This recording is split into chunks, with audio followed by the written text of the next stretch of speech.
At the start of the story, the main character reflects that he cannot become stronger. He acknowledges that he has some talent and luck, but money is non-existent. He considers himself extremely ordinary, or rather, a lesser person.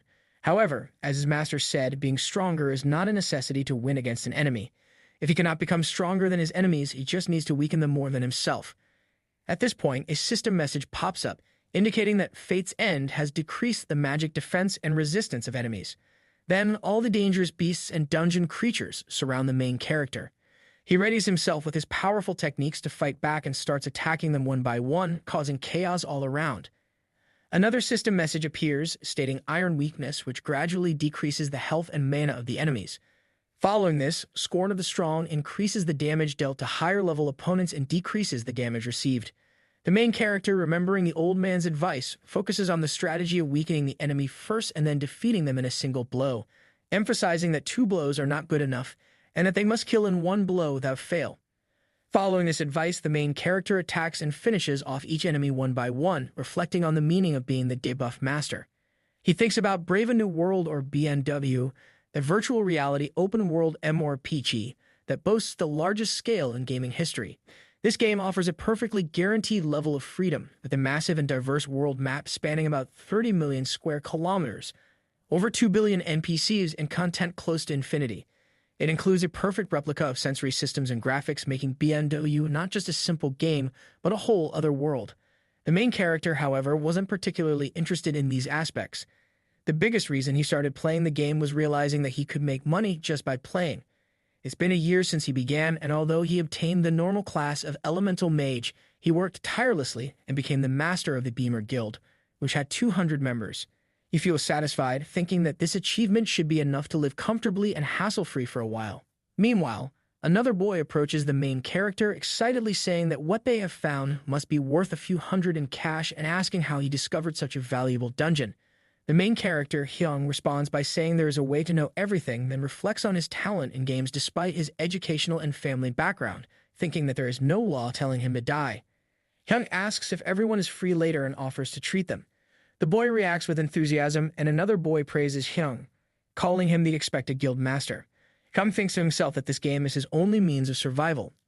As Hyung is running away, people behind him shout to catch the scumbag. One person complains about not being able to see properly because of the rain, while another notes that Hyung was definitely there but seems to have disappeared. They speculate that he went in a certain direction, but agree there's nowhere for him to run and decide to search the area. Hyung listens from his hiding spot behind a tree, cursing the Genesis Guild, thinking of them as bastards. He recalls that Genesis is a supergent guild with significant influence within BNW and the ones who destroyed the Beerman Guild he operated. Hyung reflects on the massive power gap between his guild and the Genesis Guild, surprised by how big the difference is and frustrated by failing without putting up a proper struggle.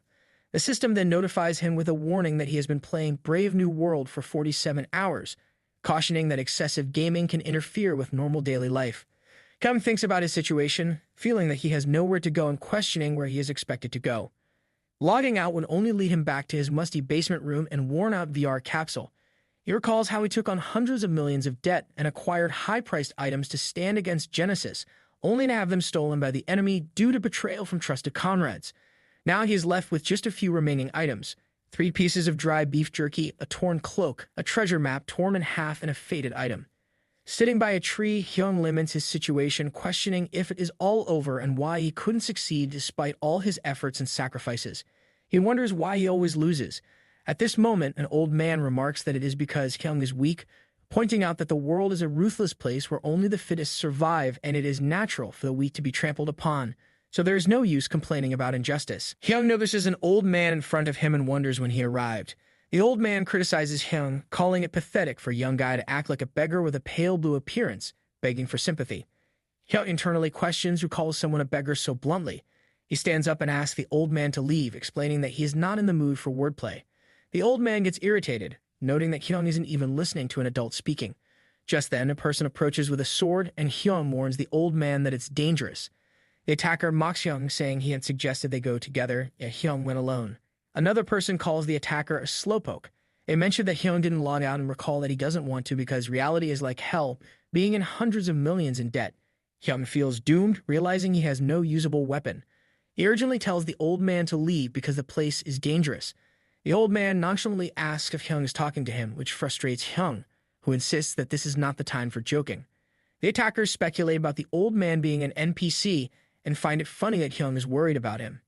Kim Jinwoo, one of the attackers, remarks that Hyung always likes to cosplay as a nice guy. Hyung, recognizing him, calls out Jinwoo as a traitorous jerk.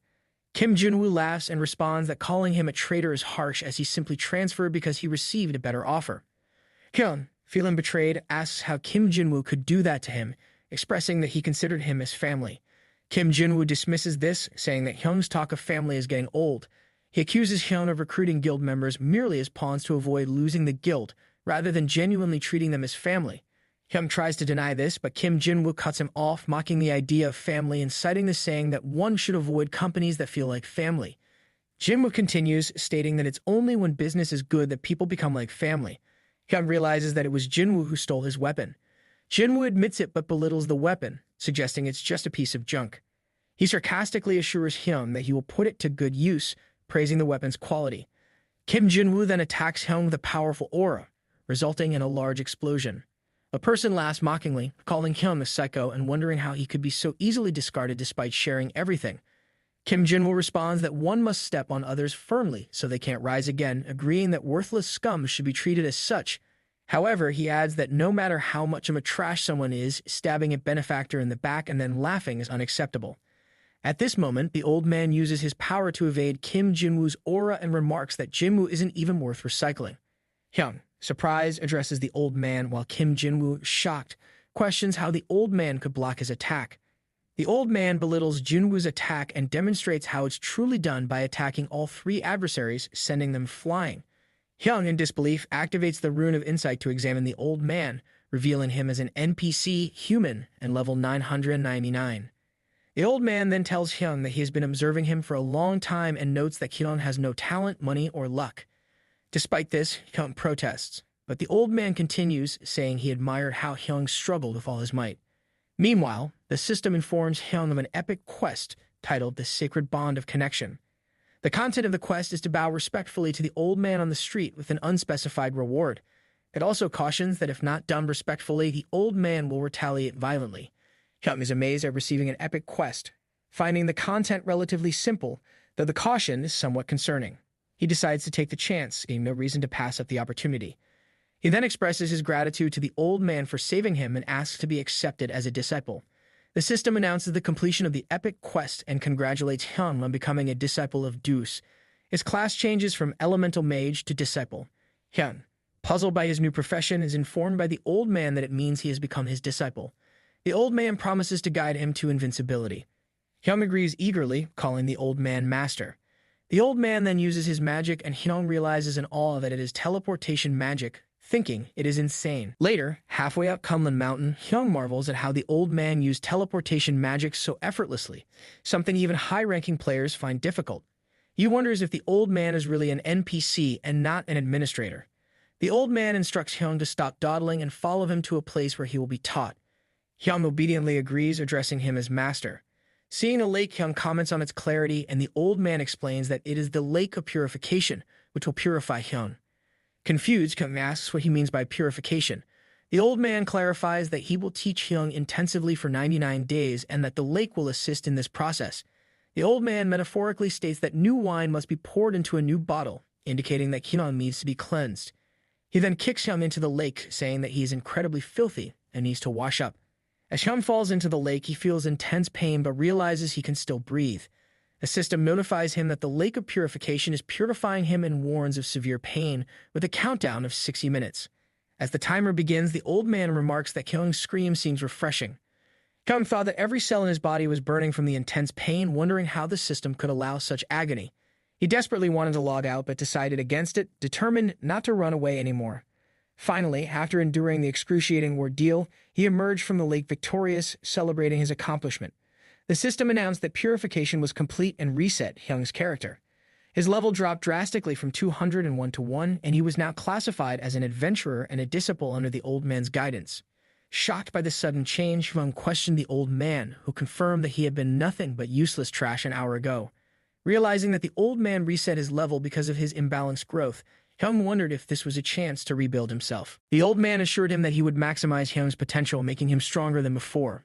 He explained that Hyung's growth rate would now exceed others, gaining 1.2 mana for every 1 mana others gained. Excited by the prospect of becoming stronger, Hyung pledged his gratitude and loyalty as the old man's disciple, ready to undergo rigorous training for the next 99 days, repeated 100 times. Despite the daunting challenge ahead, Hyung vowed not to give up, fueled by his determination to become the strongest. The old man cautioned him not to be complacent, emphasizing the arduous journey still ahead. Hyung affirmed his resolve, promising to persevere through any trials to achieve his goal. The system marked the beginning of Hyung's true training with a quest titled True Training Begins, Rebirth, signaling the start of his transformative journey. At the same time in the United States, at the headquarters of BNW Game Company, specifically in the less than hexagon greater than special department, one of the boys announced the activation of Epic Code 007. Another boy reacted with surprise, questioning who Deuce's new disciple might be, speculating if it could be the skilled gamer from before. The discussion continued, confirming that the disciple was not a former pro gamer, but rather an ordinary heavy user from Korea. A new arrival commented on the situation, pondering over the identity of this ordinary gamer. A female employee respectfully addressed Oppenheimer, the High Vice Chairman and leader of the Hexagon team. Oppenheimer directed them to zoom in on the screen, examining the details closely. After observing the screen, Oppenheimer noted that the gamer in question was Tae-Sung from Korea and expressed curiosity about how long he would endure. Meanwhile, Hyung reflected on his journey, initially seeking an escape from harsh reality by immersing himself in BNW. However, the game didn't differ much from reality, leading him to reconsider his perspective. Yet meeting his master renewed his hope, inspiring him to embark on a journey to become invincible. 3 months had already passed since he began his intense training. The old man playfully remarked on the turn of events, enjoying the sight of his student offering him alcohol. Hyung, in gratitude, accepted the drink from his master, reflecting on the imminent completion of their promised 99 days of training and wondering if his master felt any sadness about leaving Kunlun Mountain. Hyung expressed disbelief, questioning how he could possibly feel sad at the end of such grueling training. The old man admonished him, asking if he was making excuses after only 3 months of training, with a break in between. He reminisced about his own days of rigorous training without sleep. During that break, Hyung worked hard to pay off his debts. He remembered asking Mr. Han to eat after finishing his work. Curious, Hyung asked the old man if he had ever experienced a similar time of struggle. The old man replied affirmatively, recalling his pursuit of strength 500 years ago. He admitted to always being the weakest among the 8 strongest individuals on the continent. Despite his intense training on Kunlun Mountain, he initially couldn't surpass them. Eventually, he gained immense power but still couldn't win. Hyung wondered if his opponents were exceptionally strong. The old man clarified that by the time he returned, 500 years had passed, and his former rivals were aged and worn out. He hadn't felt the passage of time due to his prolonged training. A lady remarked to her son about the consequences of neglecting studies. The son commented on the strange behavior of the beggar, referring to Hyung. Reflecting on his training, the old man regretted that the realization he gained was now useless. Hyung addressed his master with concern. The old man handed something to Hyung, prompting his curiosity about its purpose. The old man explained that being invincible didn't just mean being stronger than others, but possessing unbeatable power to overcome any enemy. Hyung questioned if winning was only possible by being stronger than the enemy. The old man responded that becoming the strongest wasn't necessary. Instead, one should focus on weakening enemies stronger than oneself. He mentioned this technique as the essence of becoming a debuff master. The system announced the completion of the quest True Training Begins, Rebirth, marking the successful transition of Hyung's class from disciple to debuff master. Hyung pondered aloud about his new class, Debuff Master. The system then informed him that his nickname had changed from Tae-Sung to Siegfried. The old man explained that since Hyung was his only disciple, they should use a name that suits him. From now on, he should go by that name. Hyung reflected on how in BNW one couldn't change their nickname, yet the old man seemed to bend even the system's rules as he pleased. With his name changed, Hyung felt like he had been reborn. He believed this newfound power would enable him to surpass even the Genesis members. The old man then mentioned that now that Hyung had become his disciple, there was something important to be done. Hyung inquired about it, and the old man explained that the 7 descendants of the 8 strong men who once dominated the continent 500 years ago needed to be defeated, excluding himself. The system displayed the epic quest details. Hyung affirmed confidently that he would defeat these descendants using the techniques created by his master. The old man acknowledged Hyung's determination, noting the improvement in his eyesight after completing his training.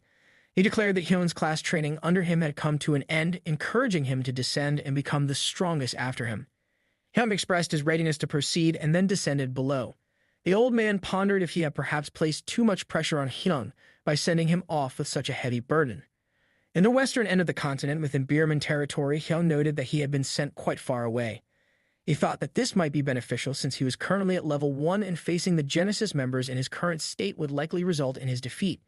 His immediate goal was to grow without interference until he reached at least level 100. The system provided a description of his job as a Debuff Master, a hidden class focused on melee damage, support, and wide-area attacks. It mentioned his primary weapons and armor, along with his equipment mastery levels, all rated S. The system also detailed his initial skills, including Weakening Curse, Desperate Defense, and Smash, with some skills locked. Hyung considered the skills, particularly noting that Smash was an active skill, while Weakening Curse and Desperate Defense seemed to be area of effect debuffs. The system then explained that Desperate Defense created a field around the caster that reduced enemies' defense and magic resistance, with the field expanding as the skill level increased.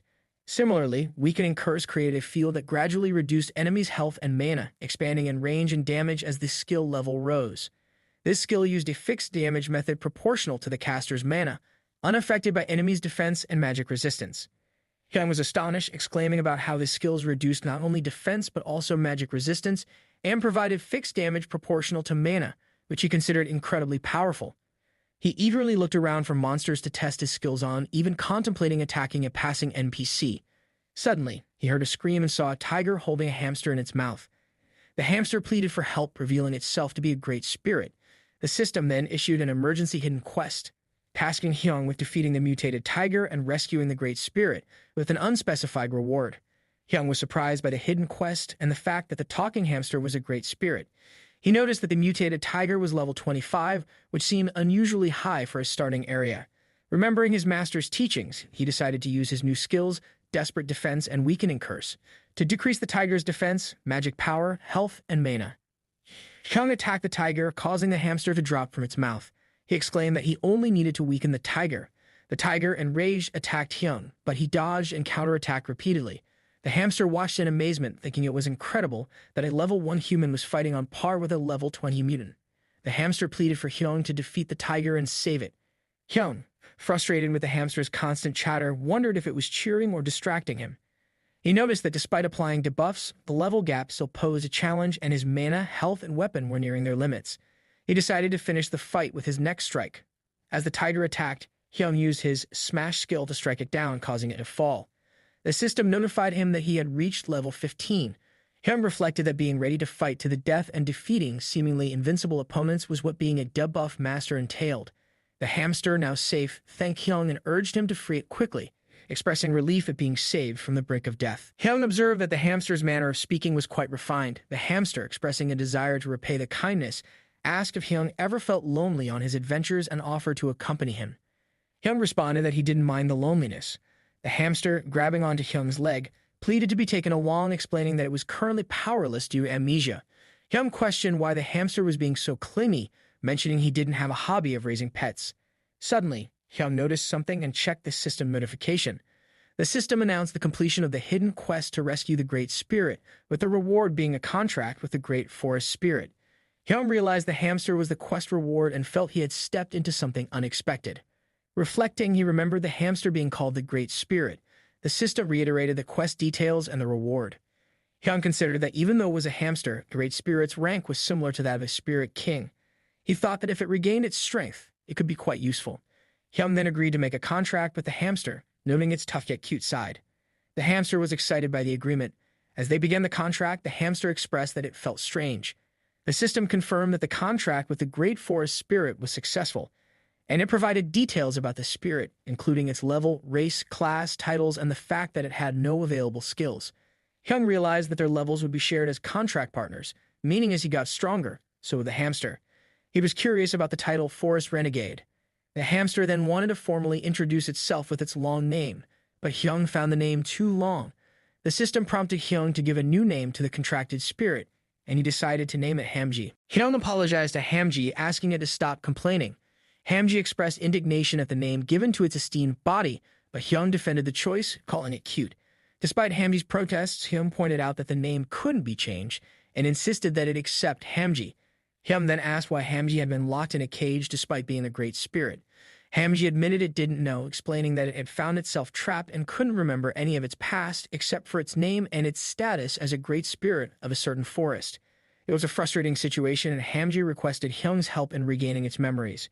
Hyung advised not to rush, emphasizing that getting stronger was their priority. A man then greeted Hyung, identifying him as a human from another realm. The system informed Hyung that the man was Jericho, an NPC and employee of the mercenary guild. Jericho asked what brought Hyung to the guild, and Hyung replied that he wanted to obtain a mercenary license, thinking to himself that a license was necessary for his growth.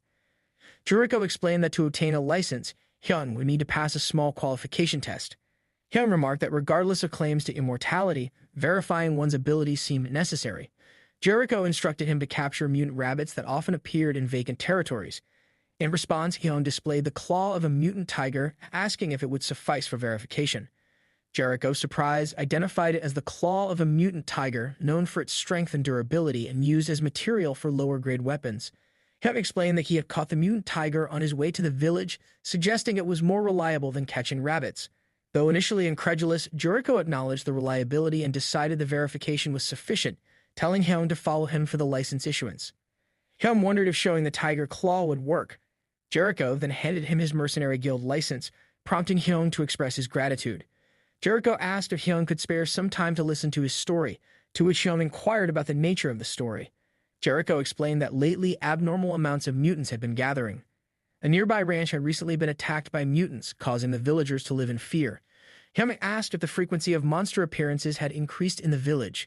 Jericho confirmed this, mentioning that the mutant tiger Hyung had caught was originally not seen in the Beerman territories until recently. He added that other vicious monsters like mutant wolves and mutant buffalo were also threatening the area. Hyung acknowledged this, thinking it was indeed strange to have a level 20 monster in a low-level area, indicating that something was definitely wrong. Jericho then expressed his hope that Hyung could help with the situation. The system indicated that there was a normal quest titled Guardian of the Beerman territory, which required doing one's best to help the territory until the situation was resolved. With the progress bar currently at 0% and a completion reward of 100G, Hyung expressed his concern about his level being too low to assist. Jericho acknowledged the difficulty but pointed out that Hyung was the only one in the village who had recently caught a mutant tiger alone, especially after the nearby ranch was attacked by mutants. He also mentioned that their territory was on the edge of the border, lacking a magic communication circle, meaning it would take at least a week to get help from outside. Hyung wondered if the place was really that bad. Although he usually wouldn't accept such an unreasonable quest, he recognized that this quest might be a good opportunity for explosive leveling up. Finally, he conveyed his understanding to Jericho and agreed to help. Jericho mentioned that at the same time, a little further from the Beerman territory in Schreier Castle, a monster spoke arrogantly, criticizing humans for being a stupid race and proclaiming itself as their future king. A person responded with gratitude and politeness, thanking the monster for visiting and wishing it well on its way out. Hamji remarked that Hyung, who earlier appeared completely like a beggar, now looked like a decent beggar. Hyung questioned what Hamji meant by a decent beggar, noting that he couldn't keep wearing torn training clothes forever. He thought about whether his new appearance should suffice for a weapon and expressed his eagerness to try it out.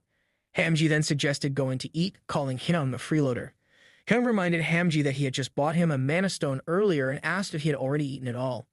Hamji dismissively claimed that such low-quality meals didn't even register on his radar. Hyung, exasperated, called Hamji a pig hamster.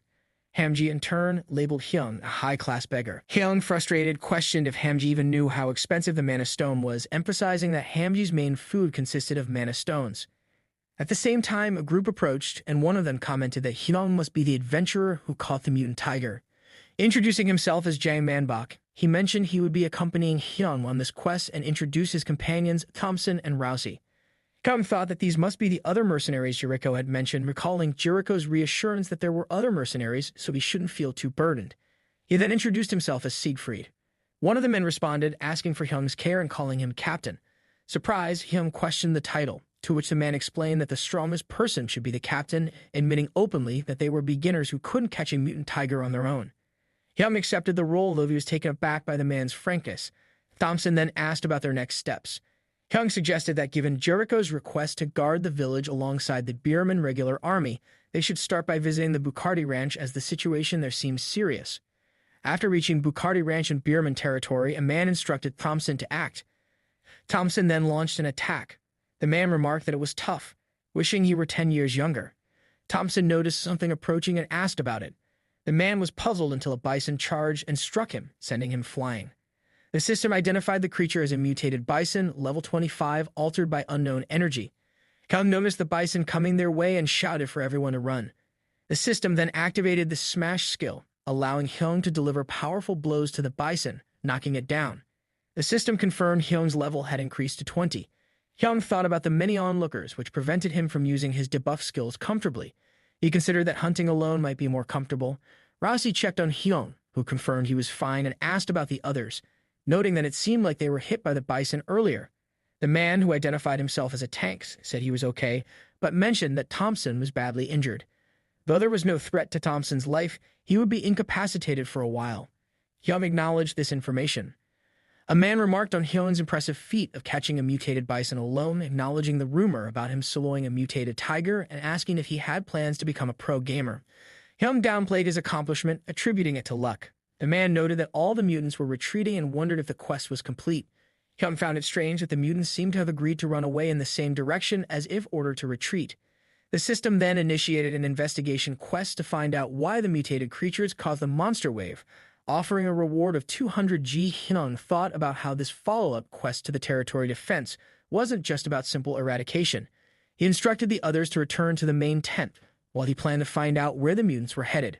One of the men expressed concern about Hyung going alone, but Hyung reassured him, pointing out that he was the only one in good condition. Hamji chimed in confidently, saying not to worry since he was there too. The man seemed reassured, while Thompson found Hamji adorable. Hyung noticed that the mutants were all heading in the same direction, towards the Schreier territory, and he wondered if they had changed their target. Upon arriving in Beerman, he confirmed his suspicion and thought about the potential new threat. Hamji called Hyung over, asking if he was just playing around, and pointed out something of interest. Hyung observed the castle of the Schreier territory, noting its barren, ruin-like appearance. The system then identified a legendary golden goblin named Gorugo, described as a boss with attributes of light and fire and possessing a special ability of mind control that could only be used on monsters. Hyung realized that the Goblin Lord with its mind control skill was responsible for the mutants going wild. Hamji asked what they should do next, and Hyung decided to return to the barracks as there was nothing he could do alone. At the Beerman territory barracks, the commander introduced himself as Blitch and expressed his apologies for the delayed greeting. He acknowledged Hyung's accomplishments, mentioning Jericho's strong recommendation, and then quickly moved to discuss the urgent situation.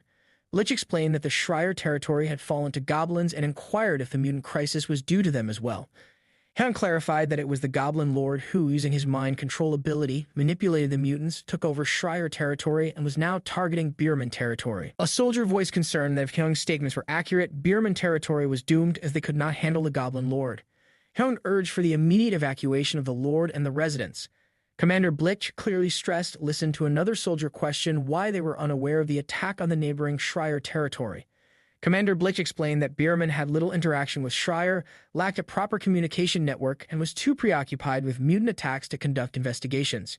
Hyung added that the Goblin Lord exploited this vulnerability, isolating Beerman to create the current crisis. Blitch lamented the fall of Beerman, a territory with a proud 300-year history, due to goblins, and struggled with the idea of reporting this to the Lord. Hyung then hinted that there might still be a way out of this dire situation. Commander Blitch urgently inquired about Hyung's proposed method. Hyung explained that while he couldn't be entirely certain, it might be worth trying if they had enough time. When asked what he needed time for, Hyung clarified it was for his growth. Hyung outlined a plan, using agile special forces to conduct guerrilla warfare to disperse the mutants, then luring the dispersed mutants towards his location, where he would handle them. Once he reached level 30, he would join the forces to confront the goblins. Commander Blitch acknowledged that individuals from another world, like Hyung, could grow quickly due to the Rune of Transcendence. Hyung admitted that the Goblin Lord was at level 50, making the level difference significant even if he reached level 30. However, he pointed out that he had previously managed to catch a level 20 mutant tiger at level 1, so he believed it wasn't entirely impossible. Additionally, even if he failed, it would buy time for reinforcements to arrive. A soldier, after listening, agreed to trust Hyung's plan. Meanwhile, the system announced a quest to kill the Goblin Lord, Gorugo. Hamji, with curiosity, asked Hyung a question. Hyung, preoccupied with his thoughts, initially misunderstood and assumed it was about buying food. After clarifying, Hamji questioned why Hyung seemed to be hiding something during his conversation with Commander Blitch. Hyung, surprised by Hamji's perceptiveness, admitted that upon reaching level 30, He would acquire new skills that would significantly aid in the fight against Gorugo, though he couldn't guarantee victory.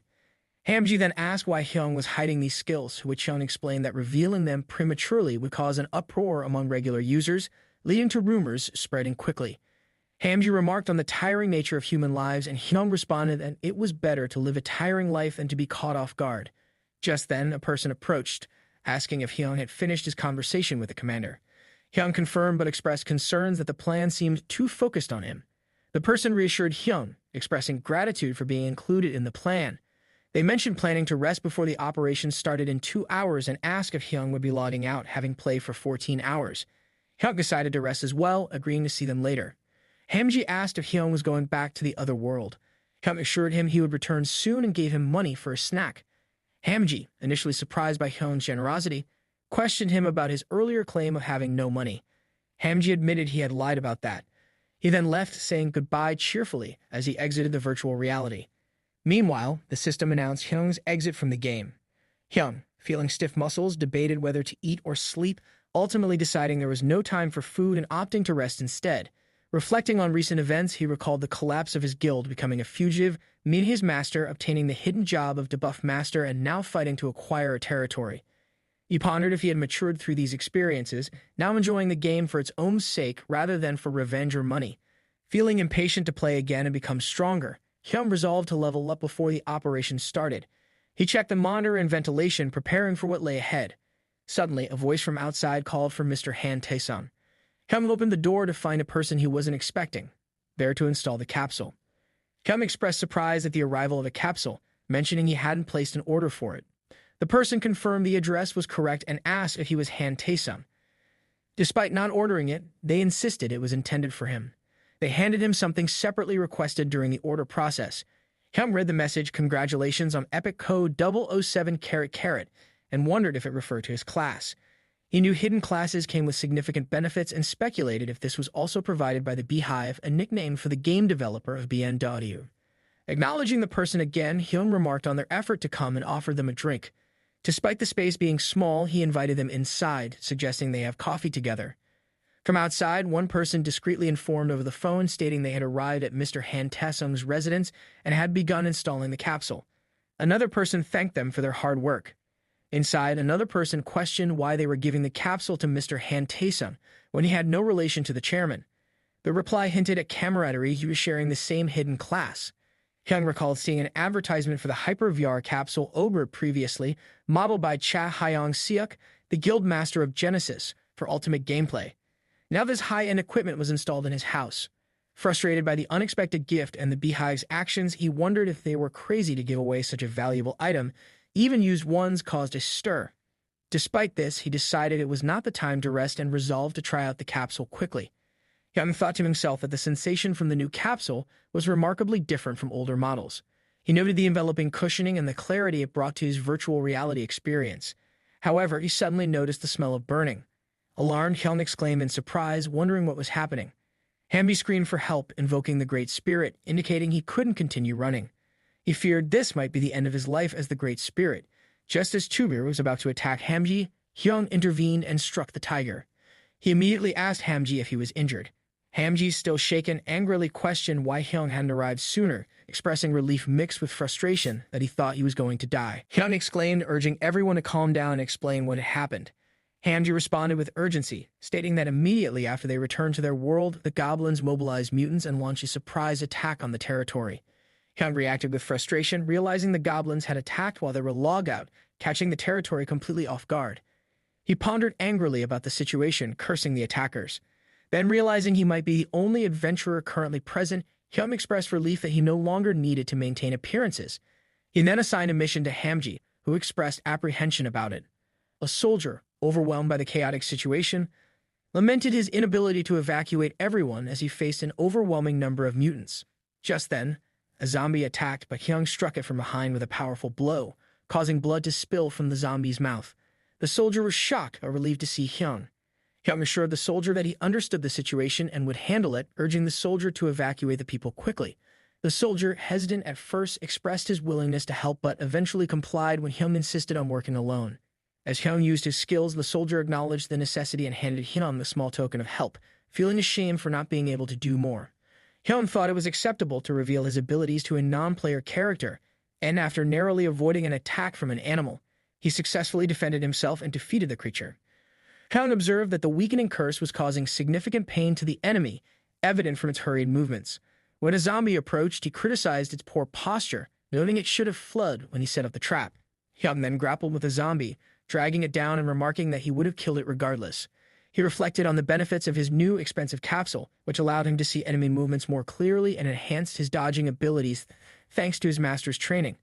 He sarcastically noted that wealthy players had access to superior equipment, which they kept to themselves.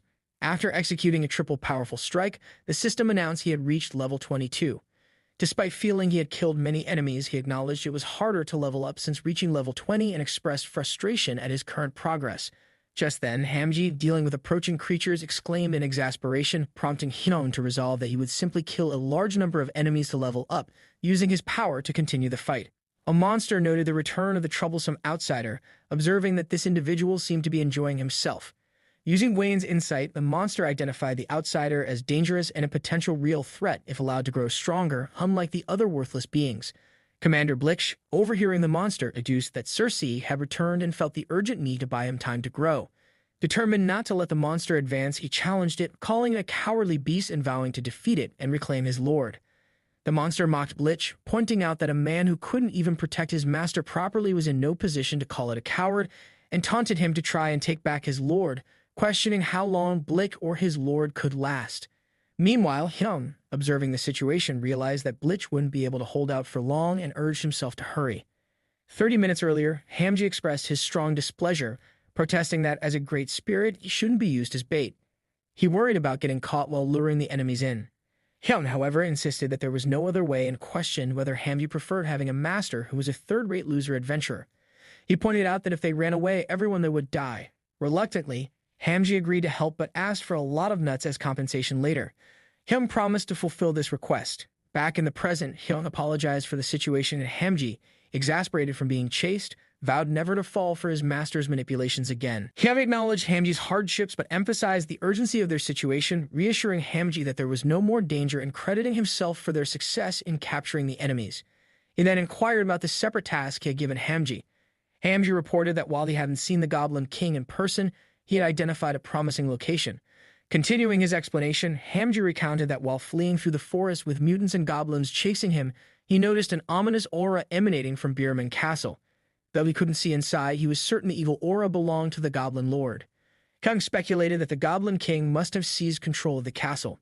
Typically, when a castle is under attack, the Lord and high-ranking officials would have already evacuated.